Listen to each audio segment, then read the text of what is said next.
Hello, live. We're live. Hey, what's up? Happy walking the path. Happy Thursday. Happy day. Happy life. Happy journey. As my dear friend Marianne Lewis says, um, it was too beautiful of a day today to be inside. And so I was like, I got too gorgeous. So coming to you live from the volcanic jungles of Costa Rica. Hey, Matthew, what's up? Lou, what's up? Great to see you. Thank you all for joining. Welcome, welcome, welcome to Walking the Path. So glad you're here. I had an interesting thought about this walking the path, like mines. Every time I tried to voice text it, it always said mines, like I'm mining something. But but um, I had a couple of things. I had a client this week ask me about um, what she came to Rhythmia. We'll start there. She came to Rhythmia and she's come back home. So she had a plant medicine journey at Rhythmia and she's come back home and she said, I just am not into the same conversations that I used to be into. You know, I used to like talking to these folks. I would have put up with them, but now I'm just not interested in the conversation that they're having. And I don't want to go to these events to see these people. And she was feeling guilty. And she was kind of talking about how the conversation isn't quite at the, level. She's interested in other things now. But she was feeling guilty about it. And she asked me, like, what do I do? What do I do about it? And what I wanted to, hello from Luciana. Hey, Luciana. What I wanted to talk about is what happens when you have a spiritual awakening or you've gone to a plant medicine journey. And then you find that your friends, you don't want to hang around them so much anymore. And you feel a little guilty about it. What about the types of things that you used to do, the types of activities, and something changes in your life? And there's a sort of remorse about losing something, but also like, I don't want anything to do with it. And then you feel guilty for judging. So here's what I wanted to say. What I talked to my client about in session was an integration session. And I said, listen, it's a very human thing to do, is to vilify or condemn what we're leaving in order to justify what we're taking on or where we're moving towards. And I think about it like just when I was changing apartments, you put in your 30-day notice and then that next month that you're like, oh man, this place, I can't believe, I'm so glad I'm leaving. Oh, that noise from that neighbor. Yeah, this place sucks, but it's been a great place for all this time, instead of, what, it was just, my soul was calling me to change location, get a different vibe. So it's the same thing with music. A lot of times people come back from a plant medicine journey and they don't want to listen to the same music that they listen to. They want to listen to the medicine music, or music that's a little bit more tribal, more ethnic, or has a different flavor than like top 40 music, right? And it's sort of the same thing. There's nothing wrong with what you were listening to before. Right now, you just feel like listening to something else. We don't have to say, oh, 80s rock is bad. I'm only listening to medicine music. It's like, no, right now, the vibrational frequency I want to be in is music of the ceremony. And nothing wrong with 80s rock. I'll go back to it. Nothing wrong with heavy metal. I'll go back to it. I just want to be over here now. Same thing with our friends. Same thing with the types of conversations. We don't have to vilify or condemn what's not appealing to us right now. And in fact, so much of what we are doing in our spiritual awakening, or especially in plant medicine, is learning to accept ourselves and trust ourselves more than anything. So can we trust ourselves to say, I'm not feeling that right now, and there's nothing wrong with it. There's nothing wrong with me for not feeling that right now. There's nothing wrong with them for their conversation. I'm just wanting to listen to medicine music right now instead of top 40. I'll come back to top 40 later. Sometimes a good top 40 tune is just what you need, So that was the first piece that I wanted to point to, is that it's really acceptance versus condemnation and judgment, always, in all things. That's a principle. Acceptance heals, condemnation and judgment doesn't. And I find myself very easily falling into condemnation and judgment in order to justify a way that I'm feeling currently. I don't have to justify it. I'm learning to trust myself, trust what I'm feeling, trust that right now I want to hang out over here, or I want to hang out alone, or I want to talk to somebody about this instead of that. That's just the way I'm feeling right now. It's all good. Acceptance is the only thing that heals. And we have to trust ourselves that when you're repulsed by something, trust that. It doesn't mean that it's repulsive. It means that right now it's like two magnets of the same charge are pushing away from each other. It's just right now, that's how I'm feeling. Okay, so go do your thing. No judgment. The other magnet isn't bad because I'm being repulsed by it. It's just right now the energy is one of moving away from instead of moving towards. If we could apply that to our lives, I think of quantum physics talking to us about the fact that everything in the universe is made up of frequency and vibration, sound and light, math and love and law. So the wave is a natural function and a natural formation. It has a peak and it has a valley. The whole thing is the wave, and there's nothing better about the top part of the wave than the bottom part. But frequently, when we're in a low part of our wave, we want to fight that. I need to be feeling up here. I need to always feel this way. Or life needs to always be at this. I need to be always performing like this. If we are in a place of acceptance, no matter where we are on the wave, it's just part of the wave. And the low is just as important as the high. In fact, the low is necessary for the high. Winter is necessary for spring. Lots of important stuff happens in the winter, you know? So taking this idea of who you're wanting to hang out with, what type of music you're wanting to listen to after a plant medicine ceremony, after a spiritual awakening that you had in meditation or breath work, or walking in the jungle, taking that and applying that broader principle to our whole life. Here's a message from the medicine. Here's a lesson from your experience, an experience of one of my clients, which was I'm being repulsed by the conversations of the people that I used to have and hang out with right now, and not wanting to feel bad about it. Now let's apply that. Like nothing wrong with feeling this way or this way at that now to, could I be in acceptance in all parts of what I'm feeling? Can I accept how I'm feeling right now in this moment, that the day's an up day? And, it doesn't mean that we were getting stuck there, but there's a sort of like, I'm in the low part of the wave. Okay. There's something great happening. Something wonderful is happening, because if I'm in the low part, I'm going to be in the upper part. If I'm in the upper part, something wonderful is happening. I'm going to be heading down. That's the way it goes. That's life. Nature is our teacher. That's a natural expression. And we can take all laws of nature are a mirror of spiritual law. All spiritual laws must be reflected and proved in nature. And science is the observation of nature. So I think science and spirituality, they're coming together. I'm not really new to that thought. There's lots of people that think that. The work of Dr. Joe Dispenza is a great example of that. And Reverend Michael talks a lot about quantum physics and spirituality, and how science is proving now what the sages and saints have said all the years for millennium. So that's the first part of like minds, like minds. The second part of like minds is agreement and acknowledgement. Acknowledgement does not mean agreement. I was thinking about this in terms of political conversation, in terms of, whether you're talking about geopolitics or national politics, whether you're talking about views on scientific theory, there's opposing views. Science has a very great way of allowing for hypothesis and peer review. And it's like, well, here's a theory, and now let's all talk about it and figure out different perspectives on that theory to see where the truth lies.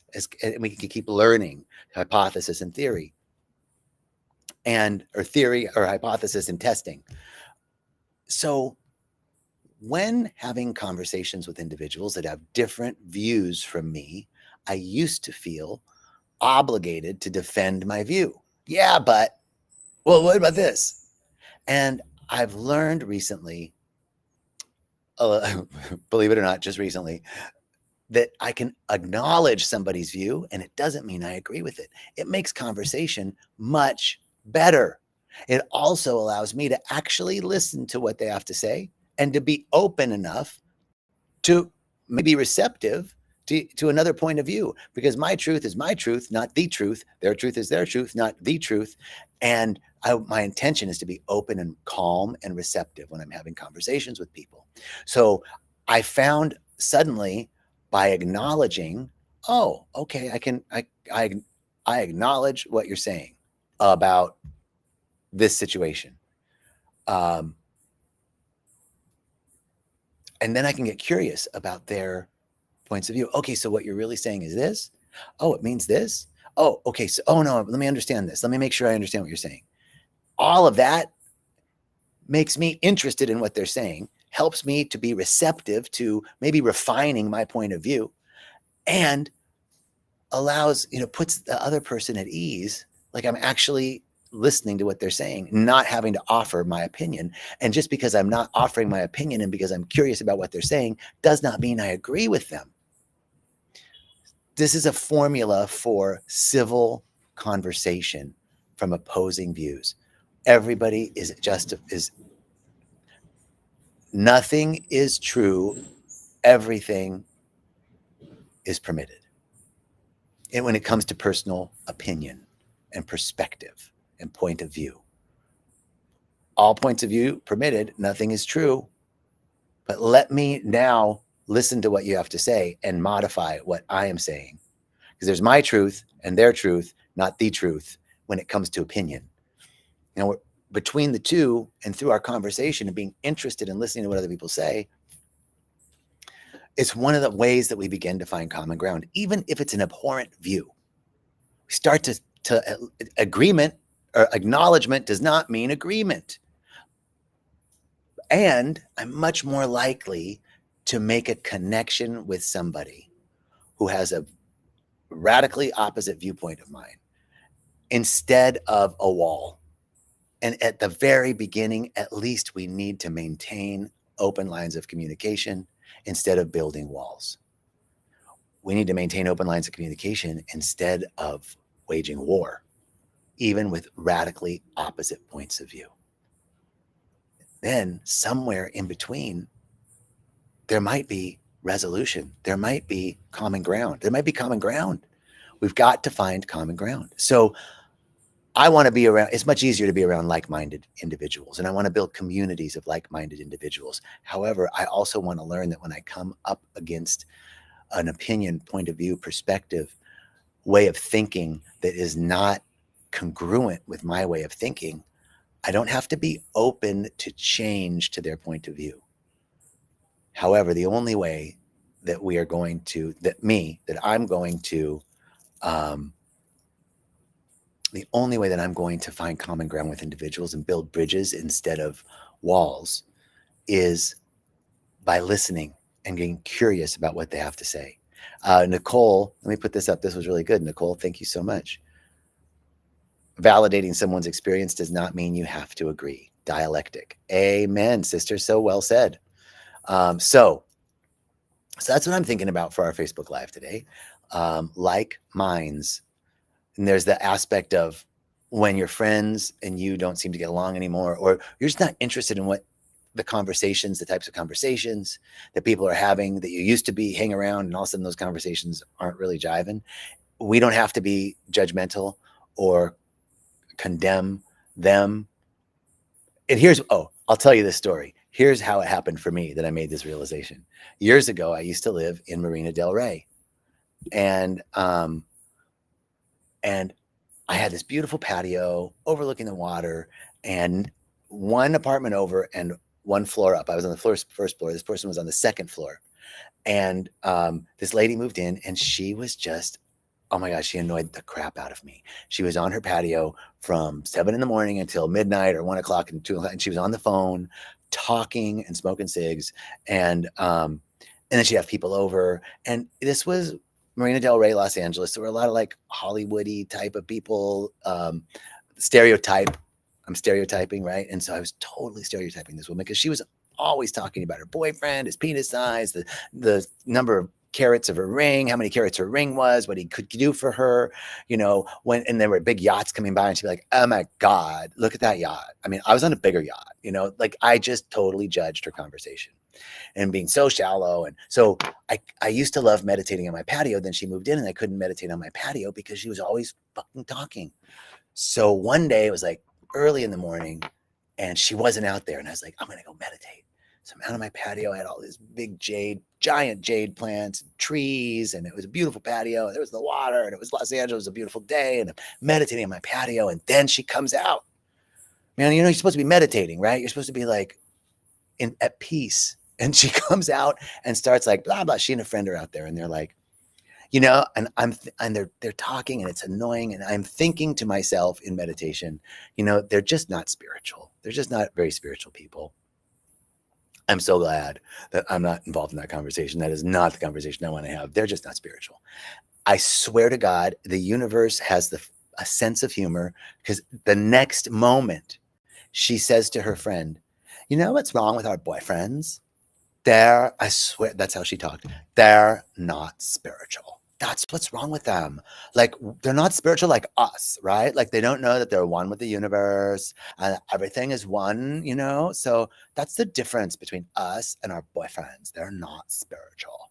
And I was like, oh my God. Oh my God. My judgment of her was being reflected back to me like that. It's like, oh my God, I'm her. I'm her. Ah. So that was when I finally went, okay, judgment and opinion aren't gonna heal the situation. And I have to be open to, it doesn't have to mean have to like her constant yapping outside and really like everybody in the apartment. Cause it was a close building, there were apartments very close and everybody was like, oh my God, apartment 2B, like, can you believe she's on the patio all the time? You'd be walking your dog on the little boardwalk on the water, people like, can you believe, oh my God. So there was the moment when I realized that my judgment was being reflected right back at me. And what's available for me is to not condemn, but to say, you know what, I just don't want to be around that right now. I don't want to be around that. Nothing wrong with them. Nothing wrong with me. My soul's just pushing me somewhere else. So I'm going to go inside and meditate and close the door, which sucked because it was such a beautiful day. But I could also just walk out to the beach. Tough choice, John. What do you want to do? We are in control of our own lives. We are the creators of our own life experience. And that was a moment where I got to see how my reflected back in such a way to like show me how bitchy and judgmental I was being. So that's where it comes to when you're around people whose conversations you don't agree with, you don't want to be around them, or you're just not interested in that type of conversation, you can just leave or decide not to go. And it's okay. Because you'll go back to that conversation. Some days you'll be like totally able to have a conversation with them and they'll be fine. And some days you won't feel like talking to them. Like two magnets of the same charge. Nothing wrong with two positive magnets. They're just pushing away from each other. I was being pushed away from them, pushed right off my patio. Okay, that's our Facebook Live for today.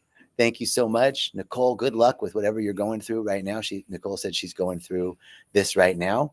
So I know that as we give up condemnation and judgment and accept ourselves and others, we will be able to heal ourselves and the world. And that's what we're here for, to be light bearers, the bearers of light, to bring the light. Thank you, Nikki. Thank you, everybody, for joining. Have a beautiful, beautiful day. Sending you peace and blessings from Costa Rica.